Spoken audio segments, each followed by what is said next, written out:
we've been spending some time, we've been taking your time, and I believe that it's been very rewarding the last two weekends. When we started this session, we had a goal, or we had a set of objectives that we want to achieve. And some of those objectives are, we want you to understand the foundational concepts in project management, like what's project, the triple constraints, project management, organizational structure, reasons why we initiate project, project life cycle, those kind of stuff, those kind of foundational concepts.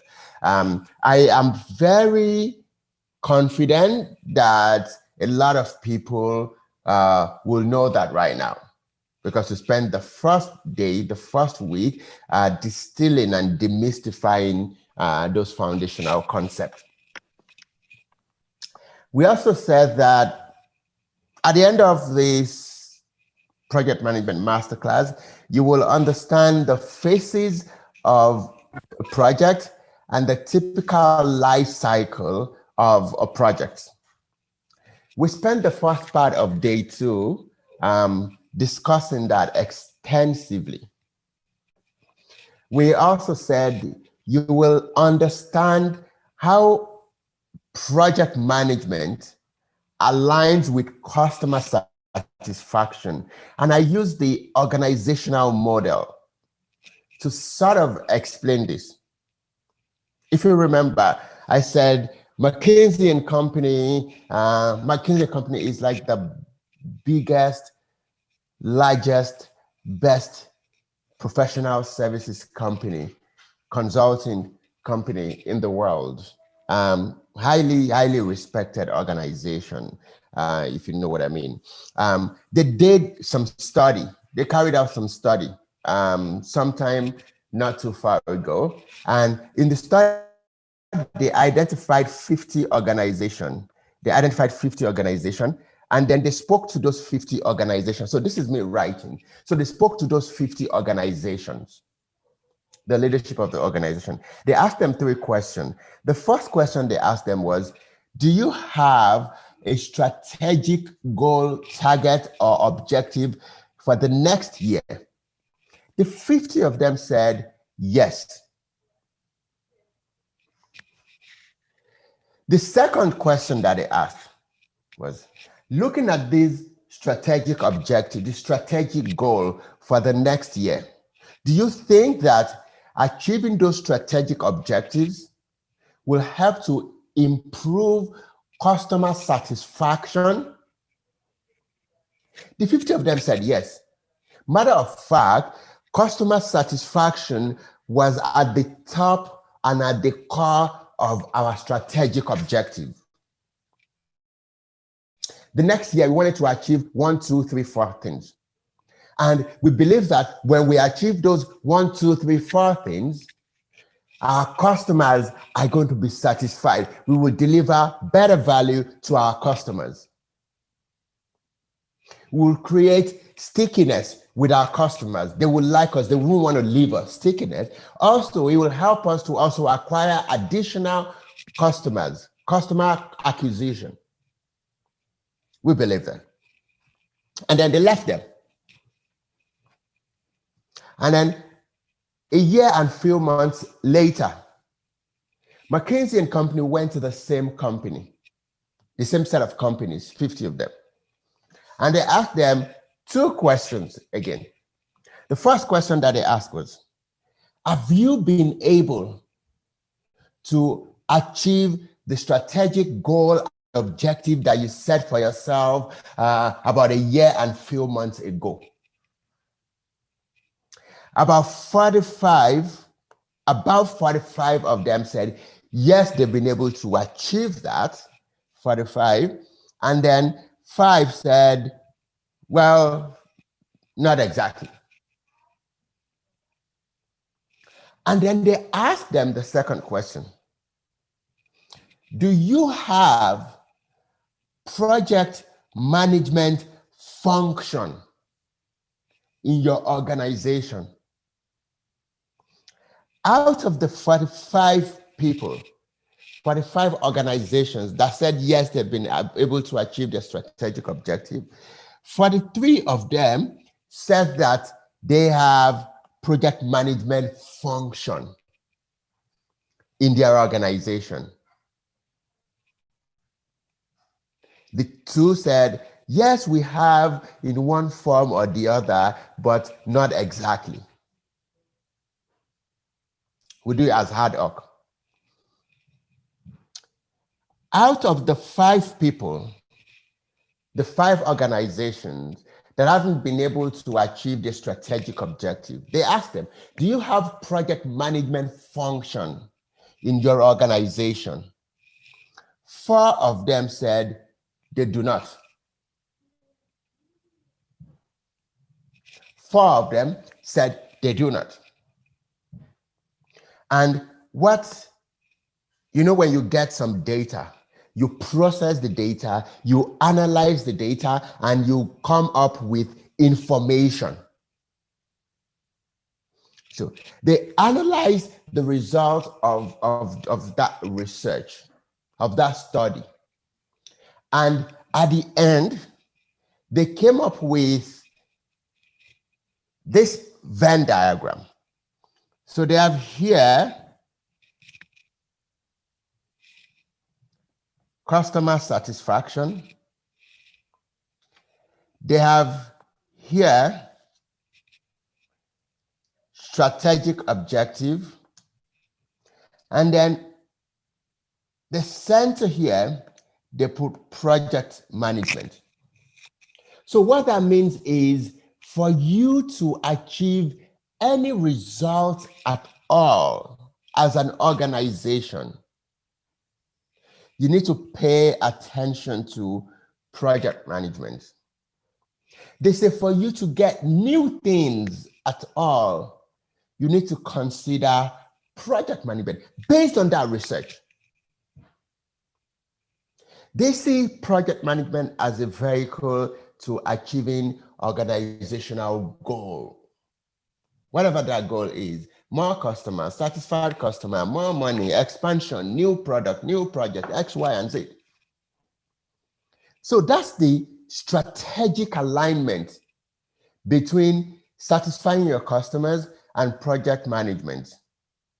Because you literally use projects to deliver new value or improve existing value to your customers. And then we also said that you will be able to manage projects within scope, cost, and schedule. And what did we do? We came up with a case study about an organization.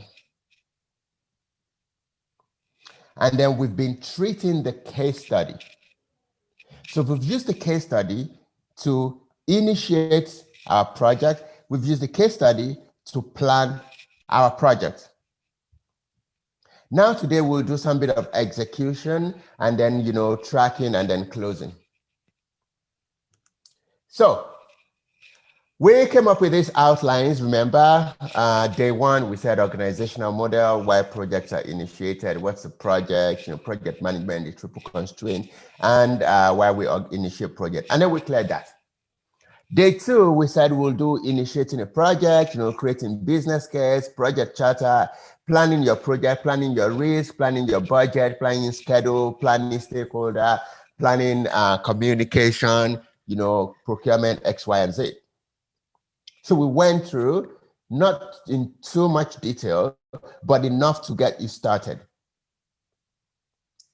And then day 3, we've said, which is today, we will do executing a project, tracking and reporting a project, and then closing a project. So this is where we are today. And we're close to the end, so that's why this is green. The other time, if you remember, it was something like red or yellow.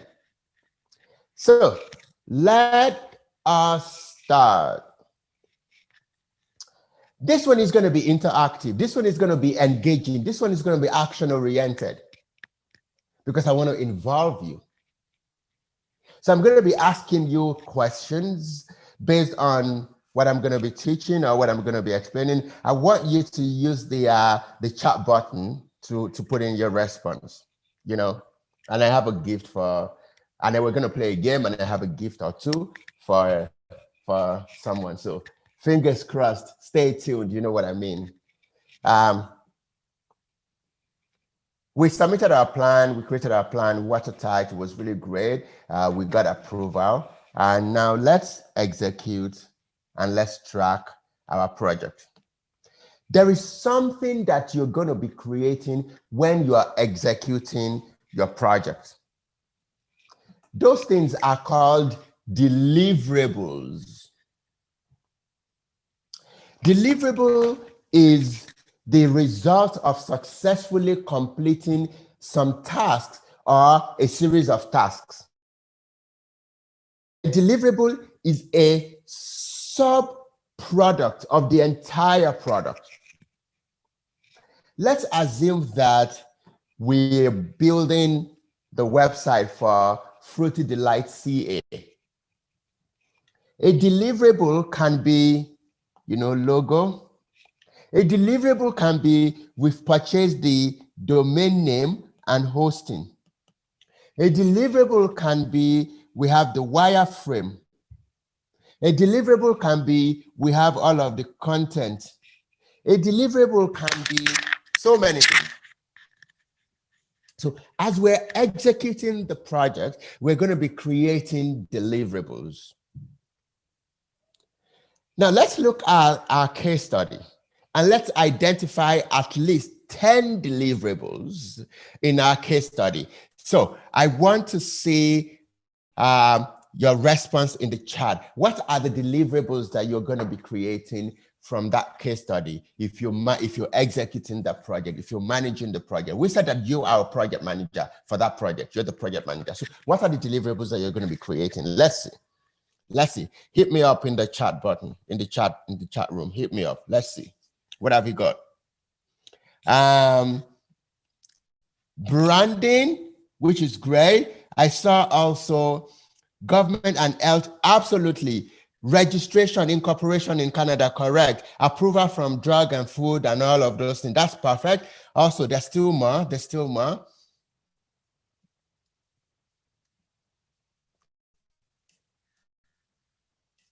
Registration document, recruitment of staff, absolutely. Recruitment of staff, incorporation,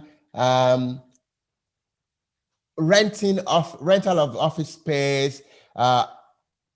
Okay, so someone said advertisement. Advertisement may be a deliverable in a way. Yeah, advertisement can be a deliverable. Like we've launched the advertisement, sourcing of fruit, licensing. Awesome, awesome, awesome, awesome, good. So these are good stuff, absolutely. Stakeholder feedback. Let me see.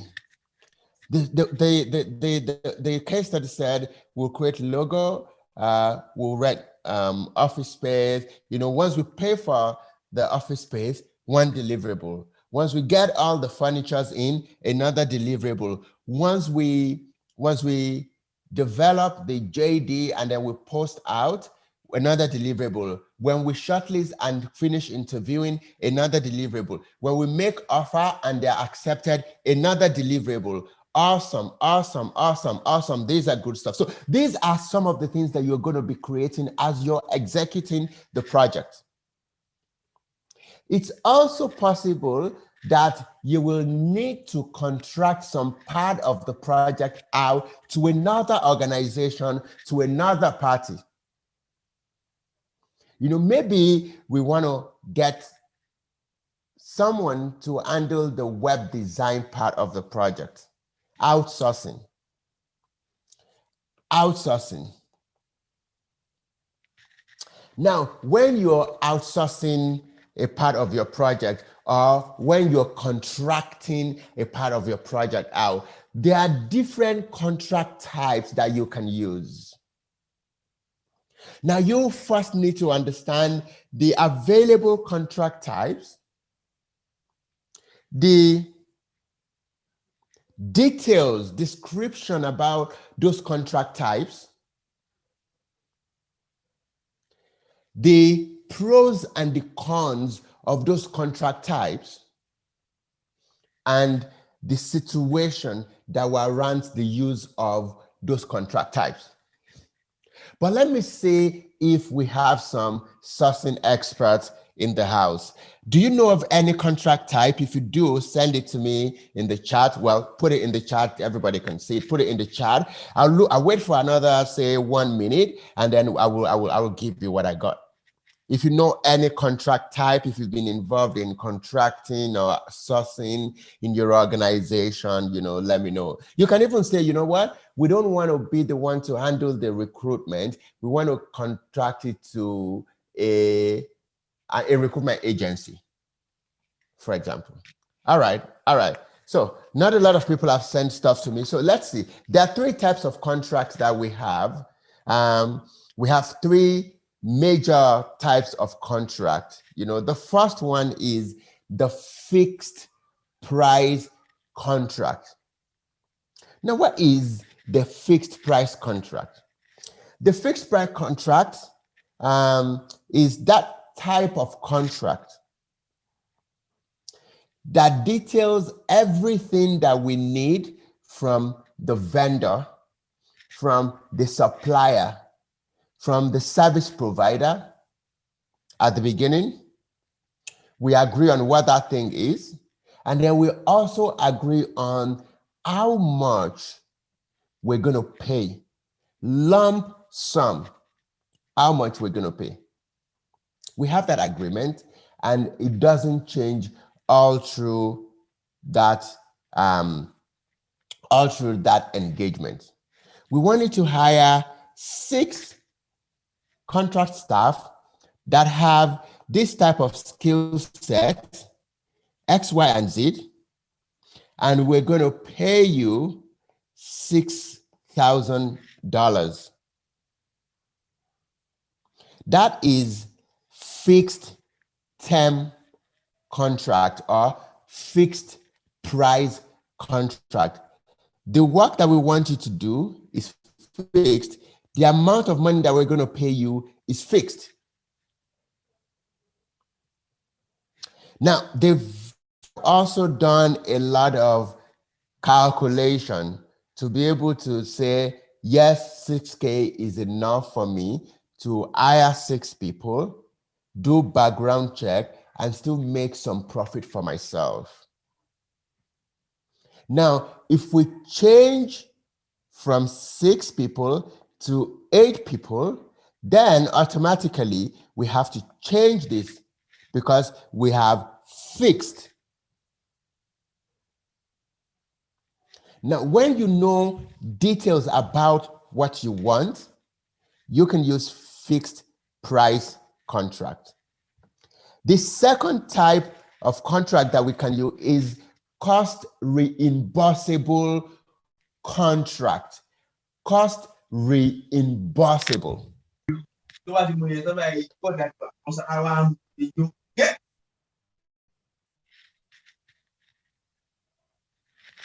Cost reimbursable. Cost reimbursable contract. Now, what does this mean? From the word reimburse, it means spend your money, I'll pay you back. Buy something, I'll pay you back. That's what reimburse means. Reimbursement. Now, for this type of contract, we don't really have a lot of details about what the contract entails or what we need to get done in the contract. We don't know if we want 6 people. We don't even know what their qualification will be. So we tell the agency, well, we want to recruit people. We don't know how many people. We don't really know the job description. But when we see someone that we like, when we hear from them, then we can decide. So and then we want to engage with the hiring agency or the recruitment agency, but we want to use cost reimbursable. So we say to them, for every amount that you spend helping us to find someone, helping us to find people, we will pay you back that amount. And then at the end, we will pay you a fee for your labor, for your profit, for your services. So let's say, for example, the agency puts a paid ad on LinkedIn. We will pay them back the money for that paid ad. Let's say an agency hires someone to help them to do interview. We're going to pay them the money that they've paid the person that they've hired to do interview. Let's say the agency paid, someone to write up the JD. We're going to pay the agency back the money that they paid the person to write the JD. Let's say the agency paid someone to help them to sieve all the resumes. We're going to pay the agency back that fee. And then at the end, we're going to pay some fee for the agency's workmanship or for the agency's service. So that's cost reimbursable. When we don't have detailed understanding, detailed knowledge, detailed information about what we want to do. Think about it when you have to service your car. No, actually, when you have to fix your car. Because the guy doesn't know what's wrong with the car.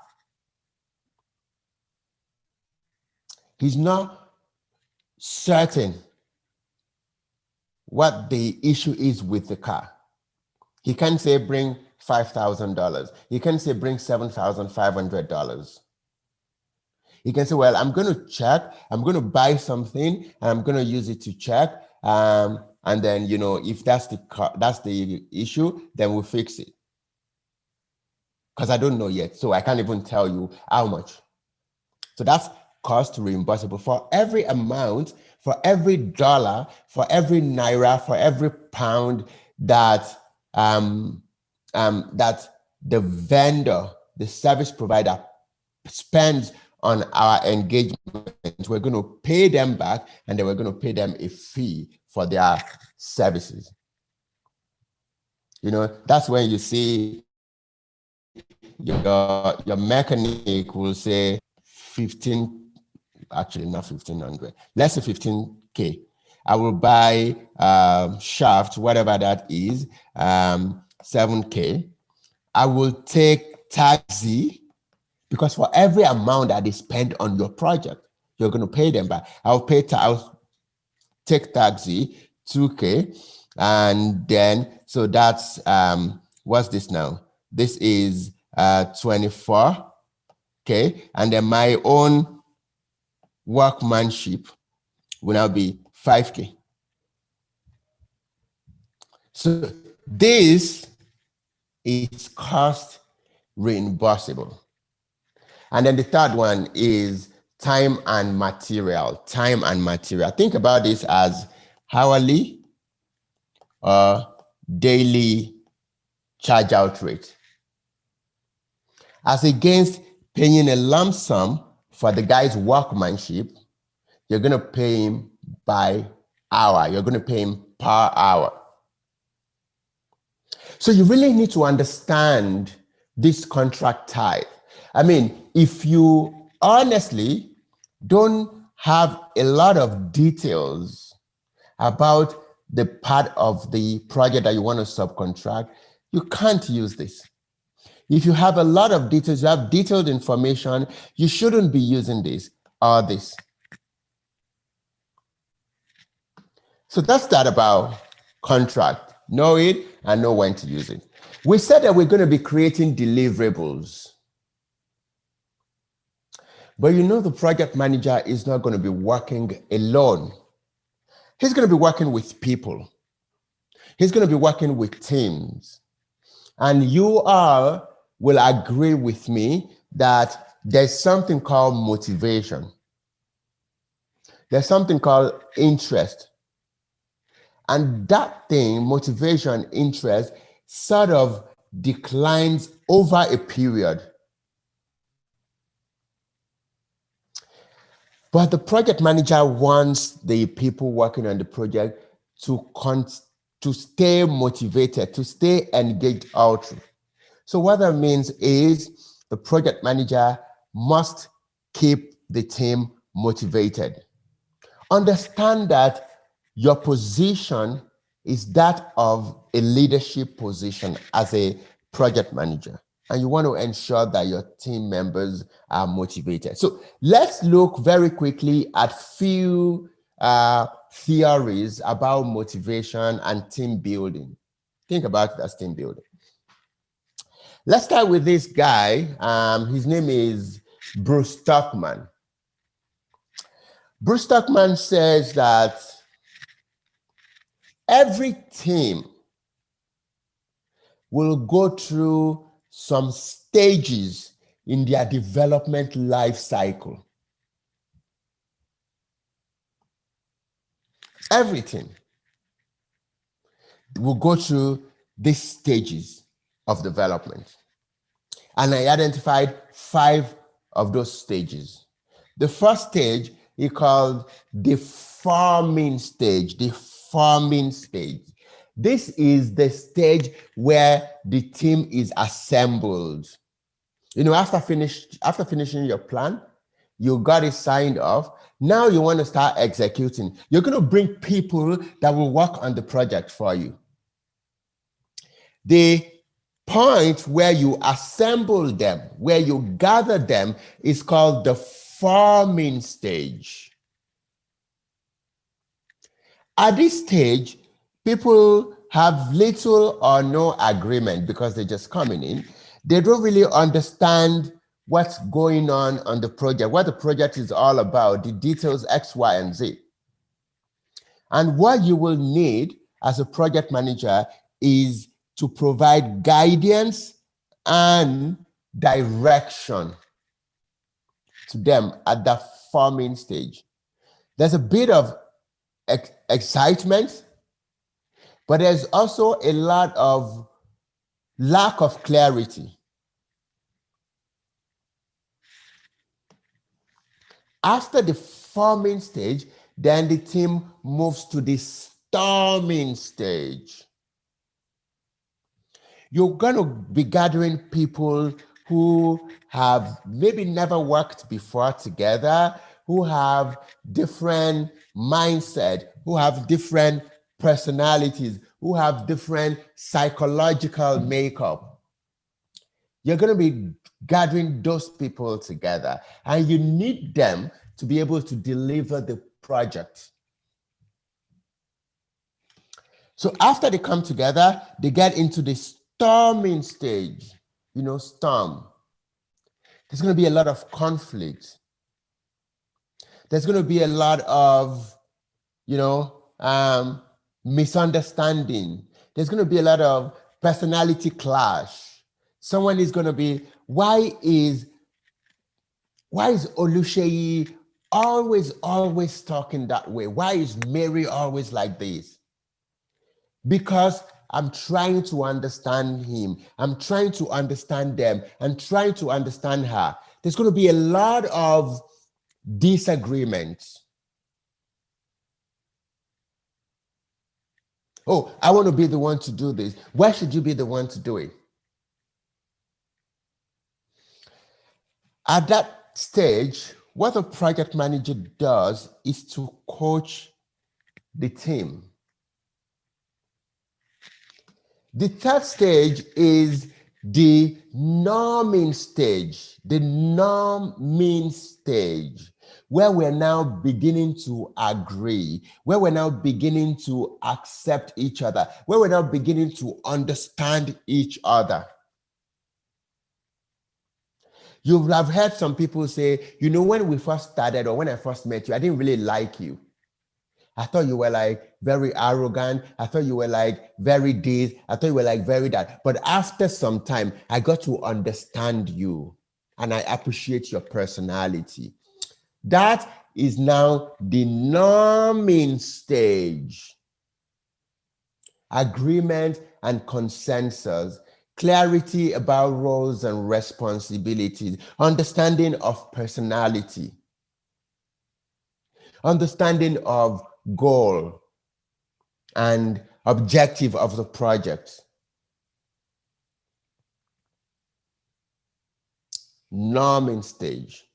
And then we then after that go to the performing stage where we are delivering, where we are creating those deliverables, where we're working as one big or small team, when we're running with a vision, where we have shared goal and shared objective, when we're delivering, the performing stage. The project manager's work is heavy in moving the team from storming very quickly into numbing and performing. You need the leadership skills, you need the communication, you need the interpersonal skills. And then of course, we're going to end the project. And then when we end the project, we've delivered all that we want to deliver. Then we go into adjourning. The cart is now adjourned. The project has now been completed. You know, when we complete the project, you know, we're feeling good about our achievement. We're getting recognition. The organization is now operating in the country. They're now making more money. We're now proud that, yes, we're part of the team that launched Fruity Delight CA. Check for this M&B paracetamol inside. I'm very sure we have, so that we'll move this one inside. I'm gonna try to. Okay, yeah. Please don't put your mouse, your speaker on when you're talking. You know, it's really a big sacrifice for every one of us. You know, leaving whatever it is that we're doing on a typical Saturday to be part of this. So when we're here, let's try and enjoy it as much as possible. I appreciate that. So this is a typical model that describes the stages that a team will pass through. This is where they're actually delivering. This is where they're actually creating deliverables. But no team will jump from forming to performing. They will typically go through the storming and numbing. How good the project manager is will determine how much time the team spends in storming before they get into numbing. But very, very, very, you see, someone said that the big thing is not actually getting good people. The big thing is getting the good people to work together.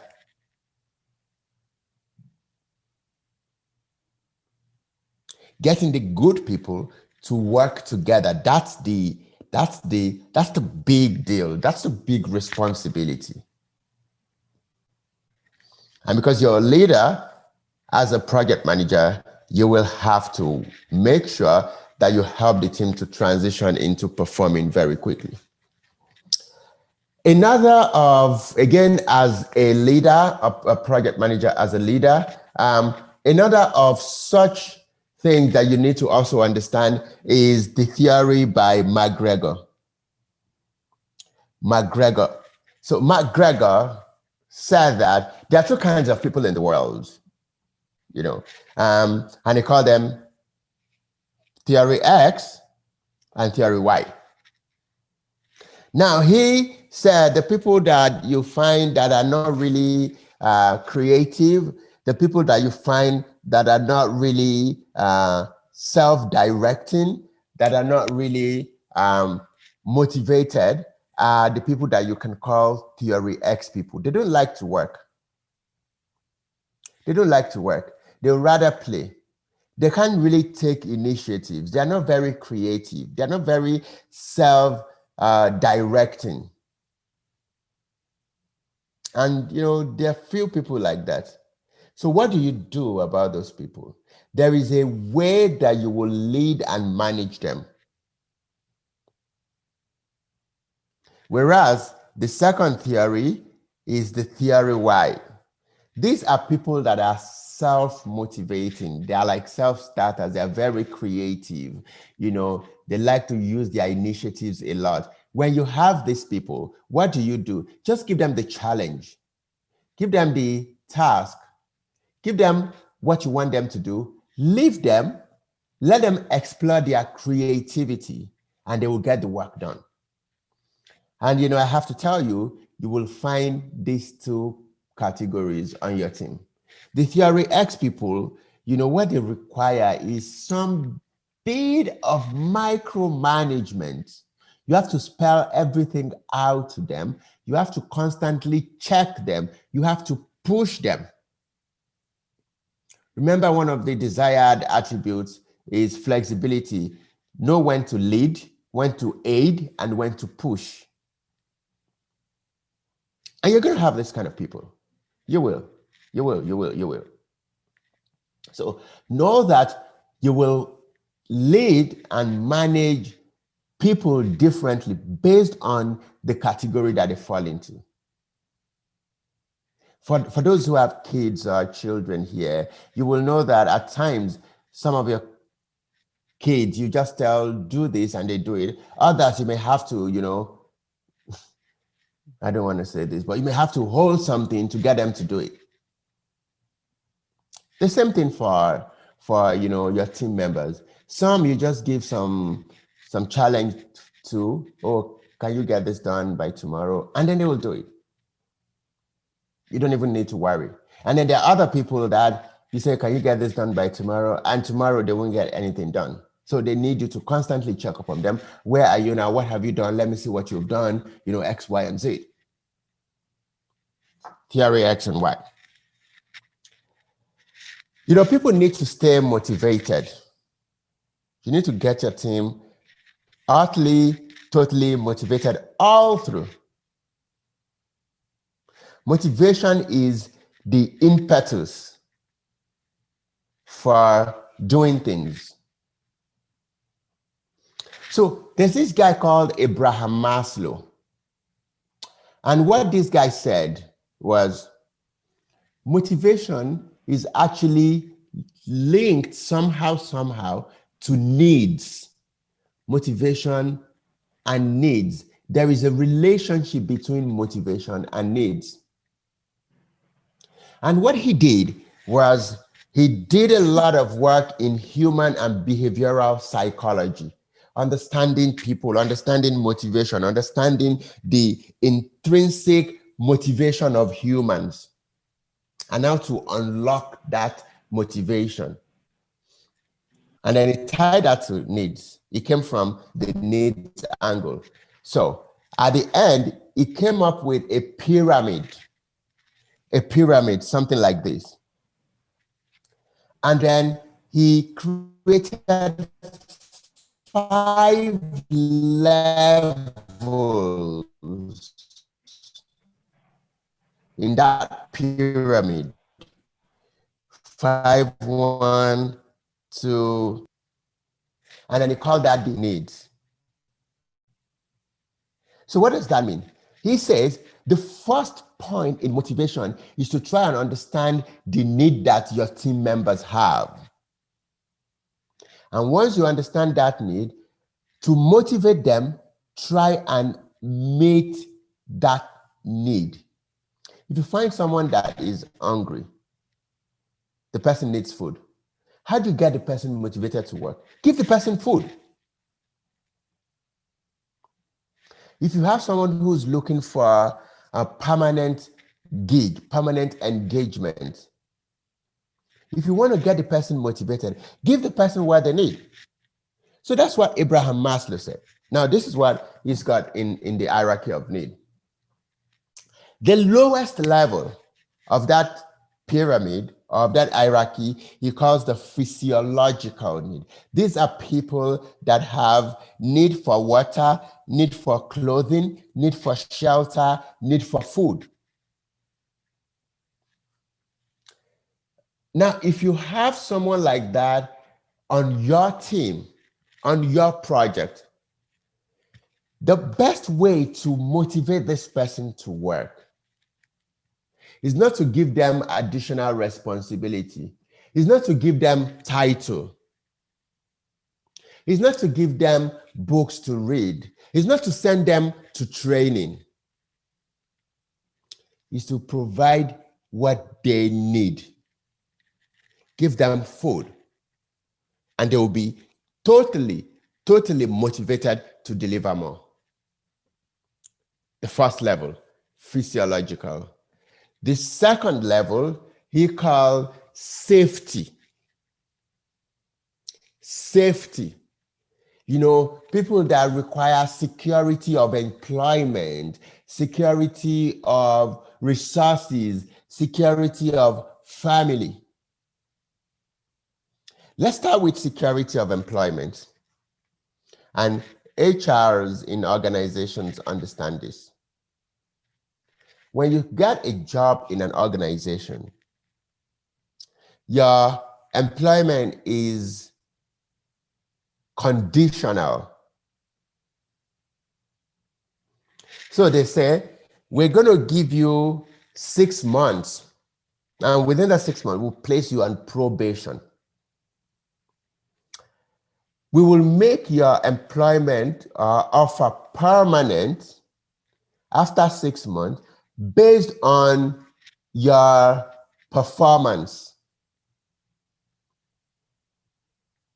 Because everybody in probation wants that gig, wants that offer, wants that employment to be permanent. And you see people giving a lot, giving so much. Security of resources, I have money. If you deliver X, Y, and Z, we will pay you this bonus.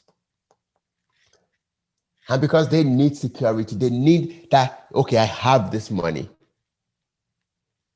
You see people delivering more, committing, getting motivated because of that reward.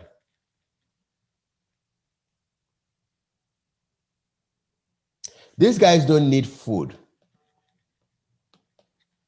These guys don't need shelter. They don't need water. They don't need clothing. They just need that guarantee of secure job. They just need that guarantee that I'm going to get this money. If you have someone like that in your team, you know how to motivate the person. The third level, he called love or belonging. You know, people who want to feel part of a society, part of a group. Now, friendship, you know, and all. If you have these people saying that, hey, we will, you know, sign you up with Toastmasters International, we'll pay for your membership with this association and this, is sort of some of the things that will get this person to be motivated. The fourth one is esteem. These guys don't need money necessarily. These guys don't need security of job necessarily. These guys just need their self-esteem to be boosted somehow. These guys want to get respect of people, respect from people. When you have someone like this, how do you get the person motivated? Give them responsibility. Make them like team lead. Make them be in charge of the web development, the element of the project, like the sub lead for the project, and you get them motivated. And then, of course, the fifth level is self-actualization. So these guys are not really like, people that need money or people that need, these guys are actually looking for societal problems to solve. The likes of Bill Gates, who is not working for money anymore, but is working to spend that money on addressing issues in the world. Who's spending money on solving problems, non-income generating. So you need to understand these people to be able to motivate them.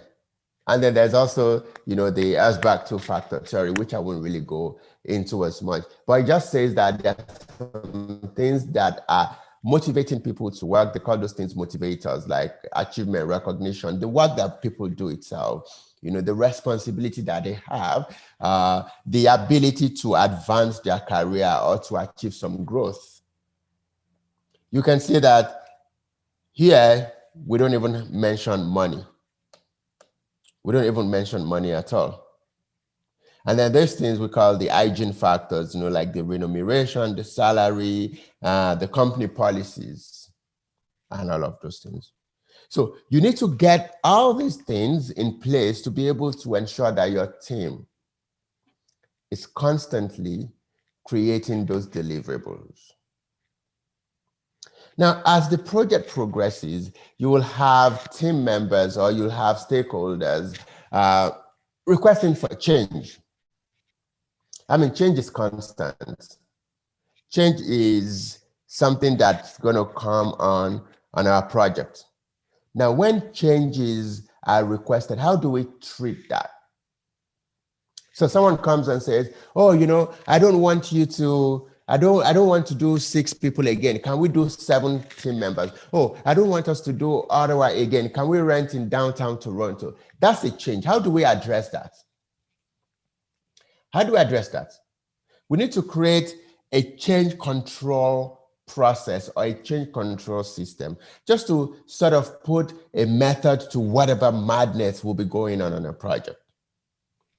And this is the kind of like, the change control process.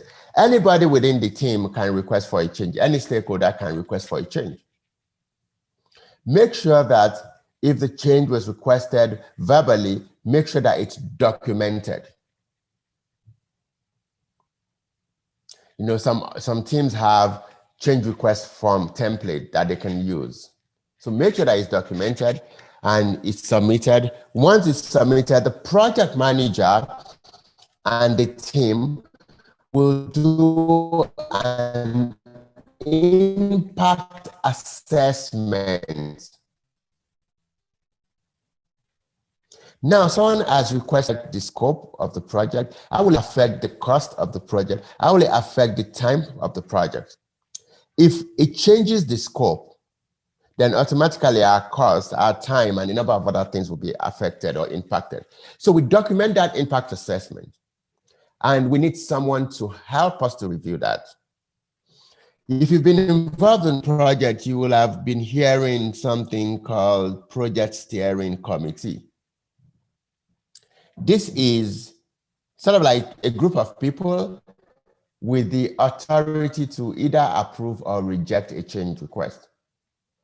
So we have a meeting with them. In organizations, they call them board. The board needs to approve that change. In government, they call it Senate. Senate has to approve that change. In project management, we call them Change Control Board. They have to approve or reject a change request. So we take that impact assessment, impact analysis to the Change Control Board meeting. We review it with them. Benita is requesting for a change to some component of the project. It wasn't part of the scope of the project, but Benita says it's going to add a lot of value to the project. We've analyzed the change request, and we realized that we will need additional 2 weeks and then additional $2,000. But these are the benefits, 1, 2, 3. So What do we want to do? This change control board will meet, will decide, and when they decide, they will either approve that change request or reject that change request. Now, if the change is approved, what happens? Automatically, it becomes a part of what we have to do. So scope has changed. Automatically, budget has changed. Automatically, duration has changed. And because, remember, we got approval for the original plan, it means that we need to update every other thing that's changed. Get it approved, get it signed off, and then start implementing. If the change was rejected, all we need to do is just tell Benita, well, your change was not approved. And then we go on, we move. You're also going to be communicating all through the project, communication. You're going to be reporting, you're going to be meeting all through the project. And what are the things that you're going to be reporting on? You're going to be reporting on the scope, what you are achieving. You're going to be reporting on time, and you're going to be reporting on cost. It's a 6-month project. But even within that 6 months, we've identified from our plan what we want to achieve in month 1, what we want to achieve in month 2, what we want to achieve in month 3, month 4, month 5, and then month 6. It's like you have a goal, you have a long-term goal, a goal for the year, and then you break it down into goal for the quarter, you break it down further into goal for the month, you break it down into goal for the day or the week.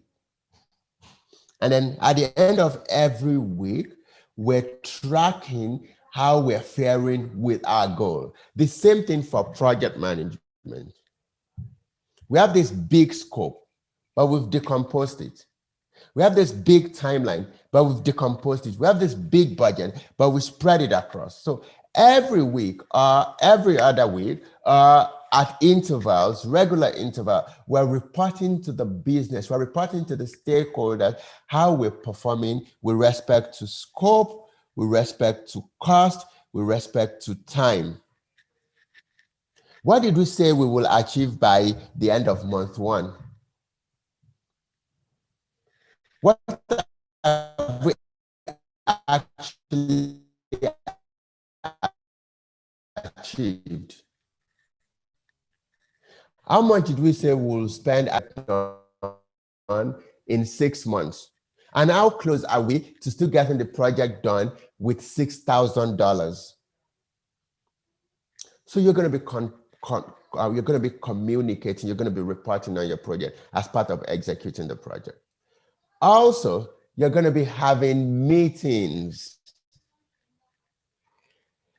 Has anybody attended a meeting that at the end they felt they just wasted their time? Anyone?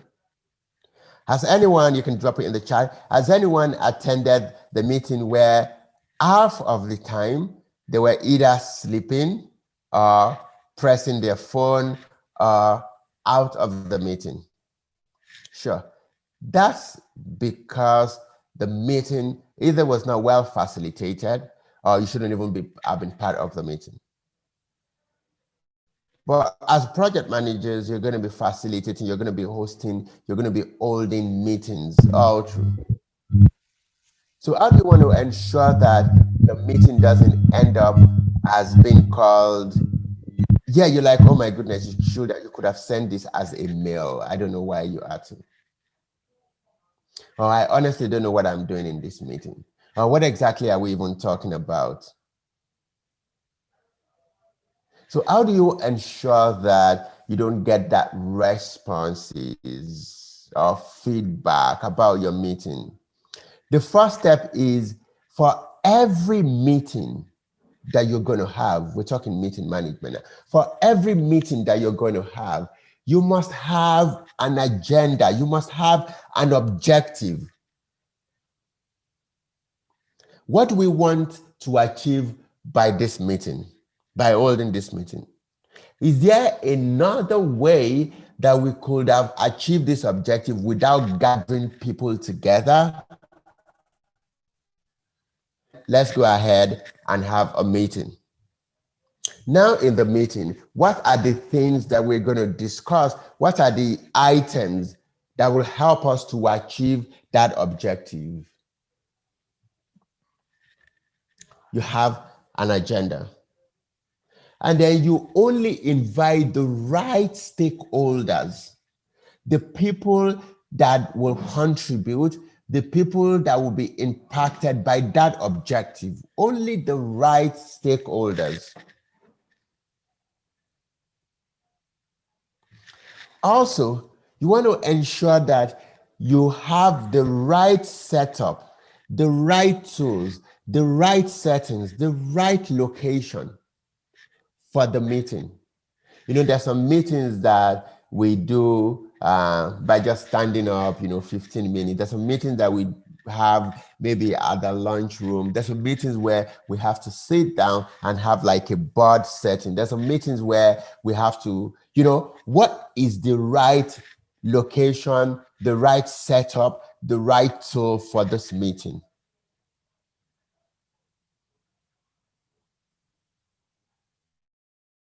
Meeting is ongoing. Make sure you set a time limit for every item on the agenda. Make sure that you set a time limit. This is going to be 1 hour and we're going to stick to 1 hour.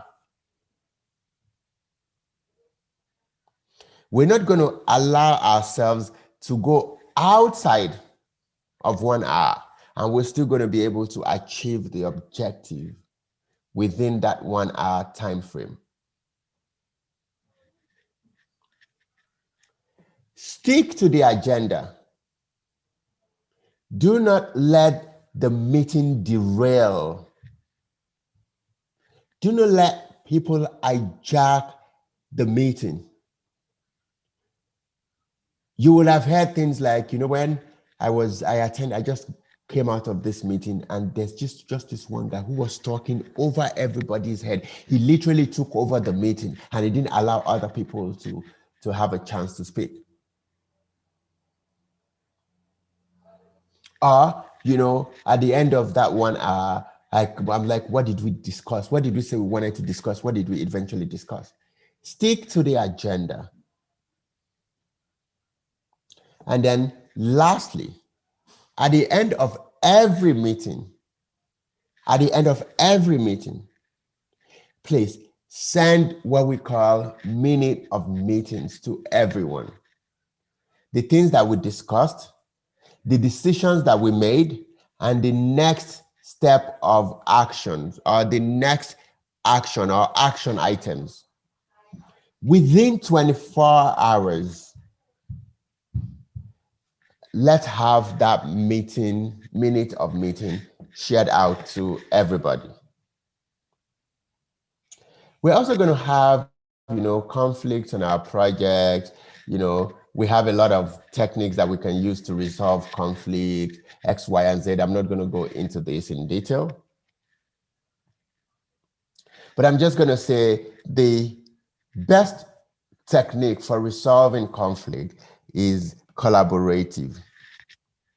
Conflict in and by itself is good. Conflict is not bad at all. It's the way that you manage the conflict that may turn out to be good or bad. You also want to separate the conflict, the issue, from the people. Address the issue, not the people. So let's say that we are good and everything is going on well. Then we need to close the project. It's 6 months. We've completed the project, or it's 6 months, we need to close the project. But before we go into that, if you haven't seen it, what are the conditions that will make an organization, an institution, a team want to close a project? What are the conditions for closing a project? Anyone? You can drop it in the chat. Let's see. Conditions for closing a project. Under what circumstances will a project be closed? when all the requirements have been achieved, when the objectives has been realized, when we've completed everything that we need to complete. That's great. So that's one. When objectives have been met or requirements completed. So that's one. There are two more. When there is a breach in contract, let's see, what have we got? When the deliverables are met. So deliverables are met and submitted, that's the first one. Tosin saying something that I can refine and all. Two, Olushola is saying something, and then Hope is saying something as well. Two, we also close a project when we don't need that project again, when the objective is not needed again.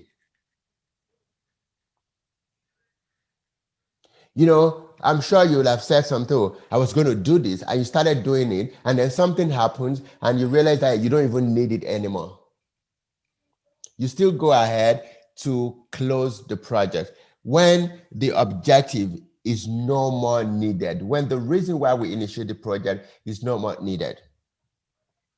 When there's no need for the project again, absolutely. Then the third one is when it's so sure that we cannot deliver the project, either because there's no funding again, or either because we're not making progress, we're just going in circle, whether because we realize that we kind of don't have the capability to complete it.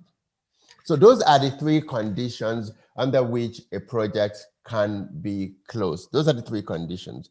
One, objective is met. Two, objective no longer needed. We can still meet it, but we just don't need it anymore, and there's really no point continuing. Or when it can be disruption from COVID and all of those things, when it cannot be met. So those are the three conditions. But what are the things that you will do when you're closing a project? Well, you want to obtain final sign-off of the product that you're building, sign off of the recruitment, sign off of the website, sign off of the office rental, sign off of the logo, and then transition it to whoever is going to continue using it, the operations people. Formal sign off from customers, you do training and all of those things. We also have the documentation of lessons learned. What are the lessons that we've learned from this project? What were the things that worked well? What were the things that did not work well?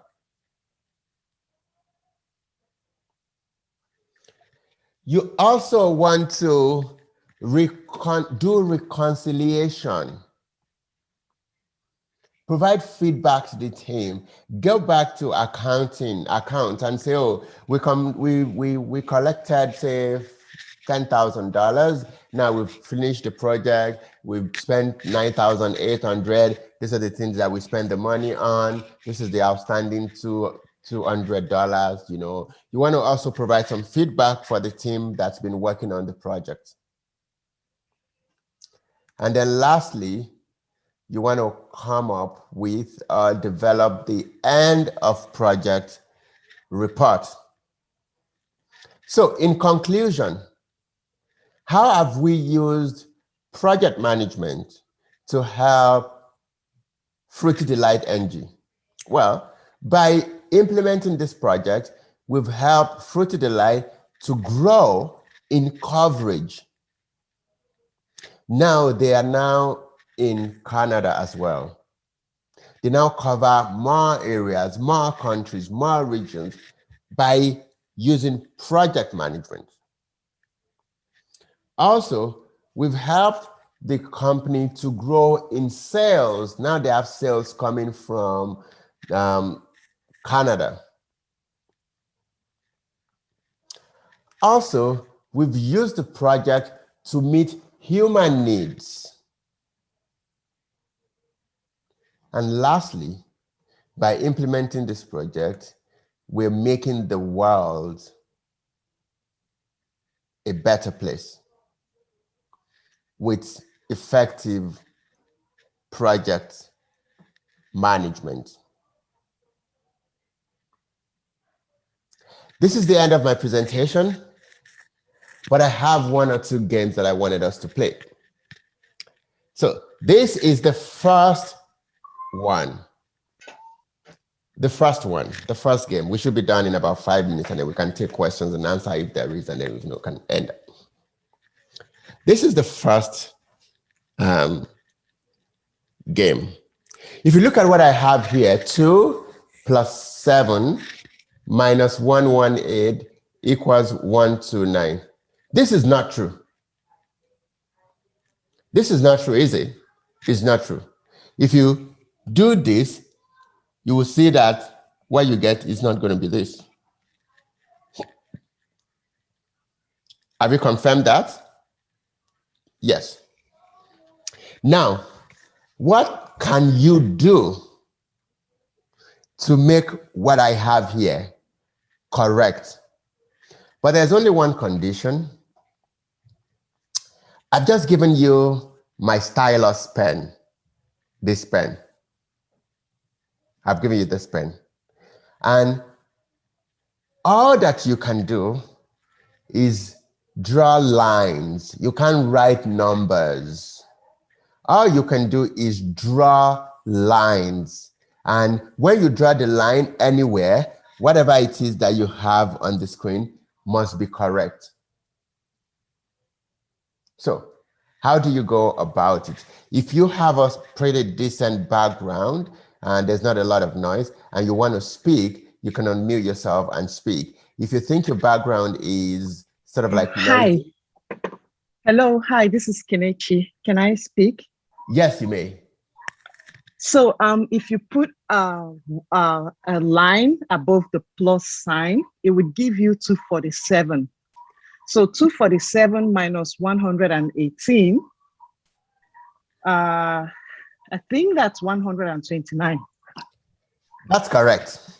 So yes! that is one way.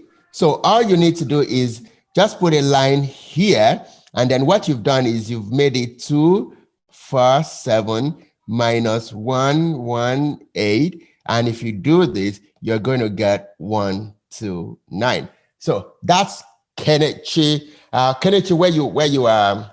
Sorry, can someone not annotate? Do not write on my board. Just tell me, I will write it. Do not write on the board. Kenichi, where are you? Where you dialing in? Hi.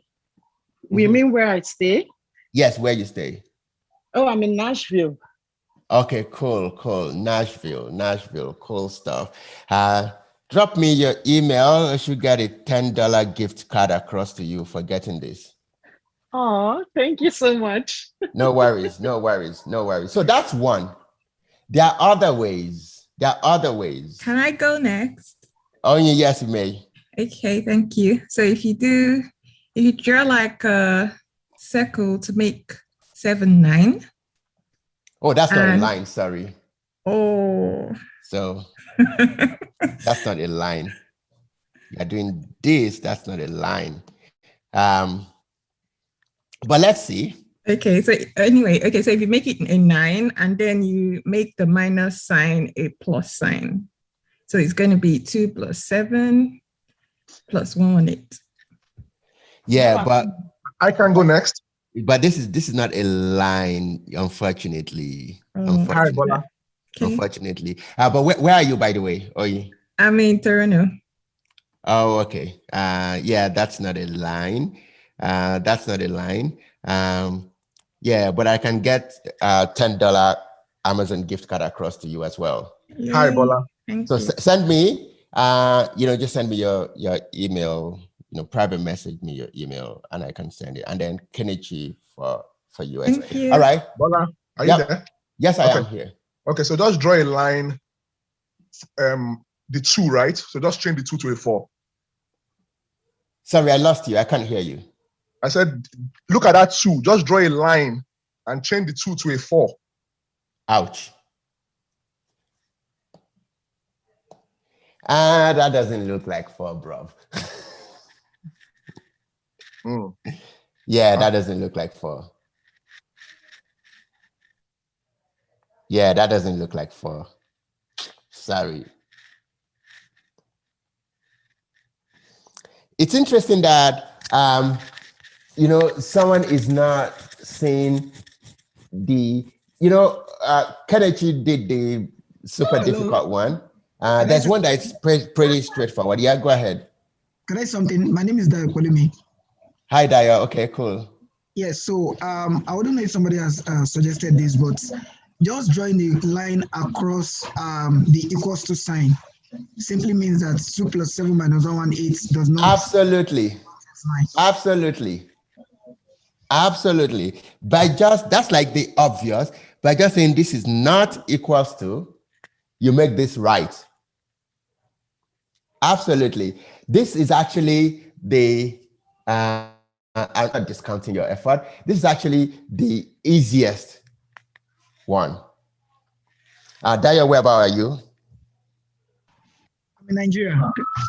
Okay, you're Nigeria, should get like 1K voucher across to you.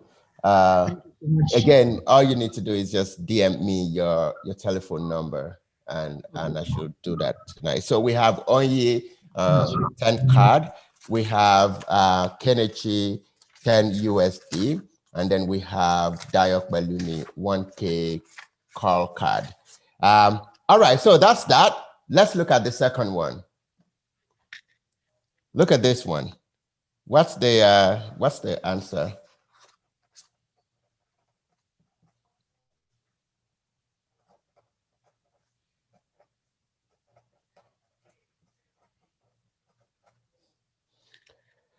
What's the answer? Let's see, what have you got?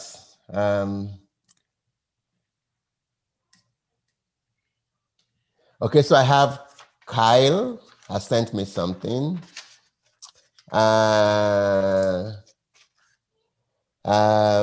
Isn't okay, so I have Abiola, I have Sharon, they've sent me something. I have Bami Shokwe sent me something. I have Oluwatoyin sent me something. Thanks, Dayo, I got your number. I have Taiwo, I have Bolanle. Okay, so I'm getting a lot of this. Everybody is saying 10 cent, 10 cent, 10 cent. I'm going to close this in another 5 seconds. 10 cent, 10 cent. Okay, I think that I have the answer. It's Fabowale Johnson, the first person to say it. It's 5 cents, not 10 cents. It's 5 cents, not 10 cents. A lot of people are saying 0.5, but you're not putting, is it 0.5? Yeah, actually, I think he was the first person to even say 5 cents. Every other person did say 10. So it's 5 cents. 5 cents, not 10 cents. And we're going to look at it. Fabowale Johnson. So this says a bat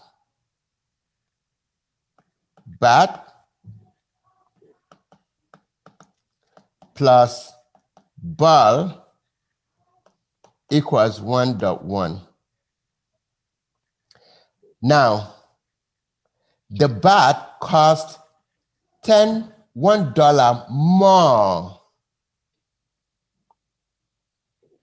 than the ball. So what that means is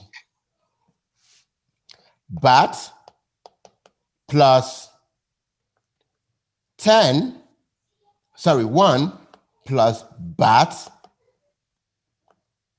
equals 1.1, right?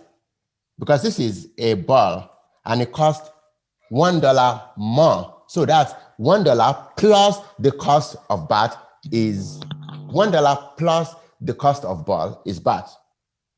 So what that means is when we bring 1 here, we have $0.1. And that is 2 of 2 of ball. And then it means that a ball will be half of 1 cent, and that's 5 cents. Absolutely. I think some people were helping with the calculation, which is really great, which is really great. Okay, cool. Absolutely. Awesome. Cool stuff. Faba, where about are you? Are you in? I'm in Nigeria. You're in Nigeria. Okay, cool. DM me your number again. It's got 1K. Ready. Thank you. No worries. So the last one, this is pretty easy, and it's going to be like the fastest one. What can you see? What does this mean? What does this mean? The fastest person. Think outside the box. I'm not sure who spoke. Ola A. Ola A. All right, good. Ola A, where about are you? Ottawa. Okay, Ottawa, the city capital. It's like $10 Amazon gift card. So I have Ola A and Onye from Toronto, Toronto and Ottawa. I have Kenichi. I have Dyer 1K and your number, and I have Fabola. So just send me your number and then your email, and then I'll get it across to you. Before close of business today. Any question from anyone from what we've talked about, what we've been doing since 3 weeks ago? Any question? Any question?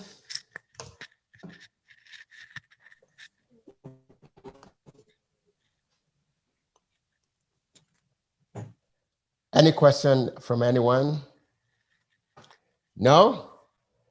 Okay. So I'm gonna stop sharing now. Sabajai, how do you want us to proceed? I'm done with my presentation. Thank you again, everyone, for joining for the session. I do hope that you've got some value from this. Yeah, I think someone wants to sort of like get a link to the feedback form or to the feedback. So I'm just gonna get out the numbers that I need, and then we can. So that's Dayok Balumi. Thank you. I can see your number now. Sabotage on?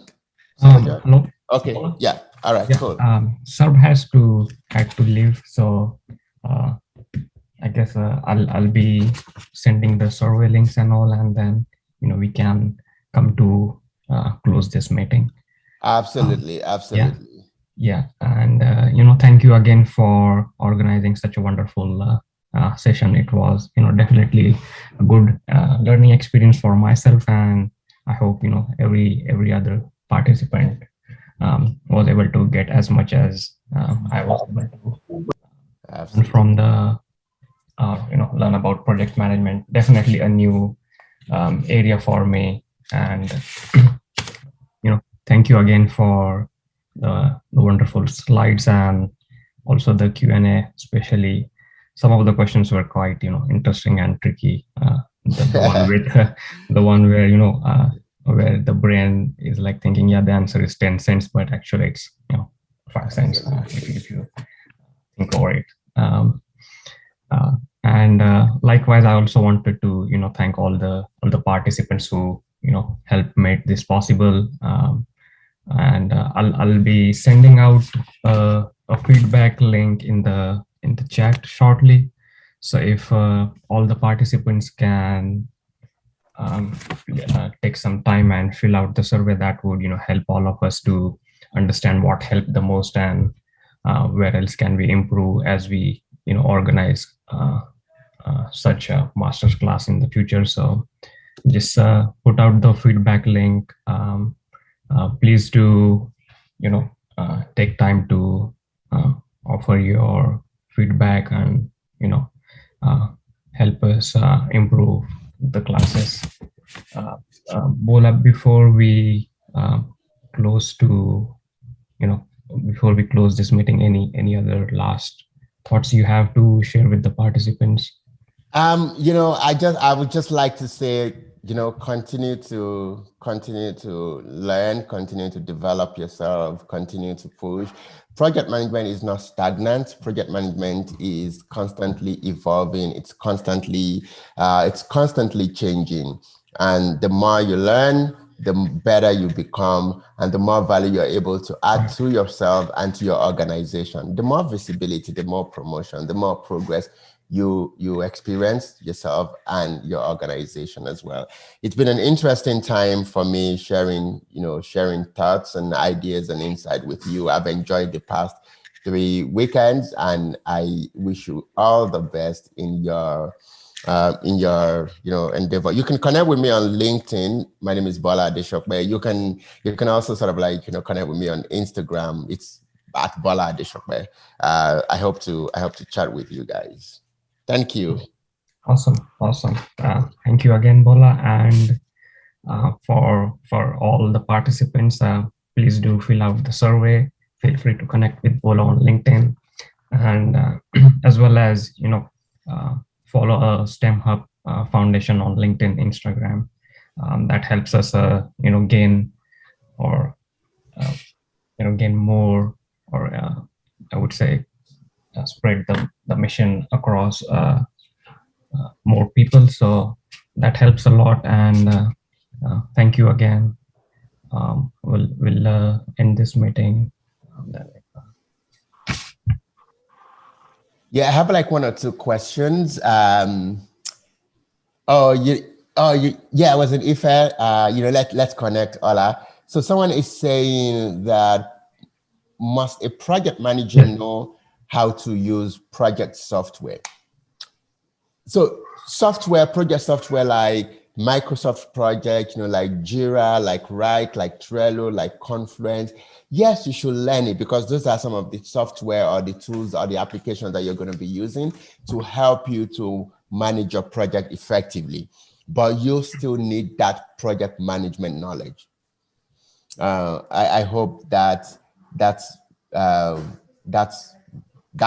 question is answered. I think that's Adeshewa.